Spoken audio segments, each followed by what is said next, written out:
વાઘ છે. વાઘનું એક મોઢું હોય છે. વાઘના બે કાન હોય છે. વાઘની બે આંખો હોય છે. વાઘના શરીર પર ચટ્ટાપટ્ટા હોય છે. વાઘનું એક મોઢું હોય છે. વાઘને એક નાક હોય છે. વાઘને એક પૂંછડી હોય છે. Very good. વાઘ શું ખાય? માંસાહારી પ્રાણી છે. કેવું પ્રાણી છે? માંસાહારી. જંગલમાં રહે છે.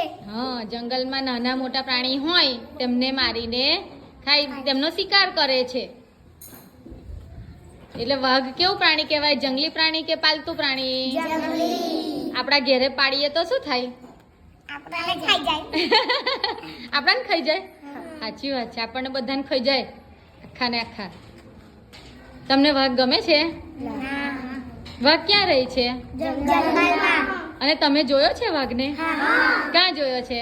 જંગલમાં. જંગલમાં ને આપણે અહીંયા જંગલમાં કમાટી બાગ. આપણે વડોદરા અહીં છે ને કમાટી બાગમાં, એટલે કમાટી બાગમાં. Very good. બીજું શું હતું કમાટી બાગમાં? વાઘ, દીપડો, હિપ્પોપોટેમસ, કાચબો, વાંદરા, સિંહ, વરુ, બતક. બધી બહુ બતકો હોય છે હે ને? Very good. અને પક્ષીઓ જોયા હતા આપણા કમાટી બાગમાં? રંગબેરંગી કેટલા બધા નવા નવા પક્ષીઓ હોય છે. Very good. ક્લેપ કરો બધા, પોતપોતાના માટે ક્લેપ કરી દે.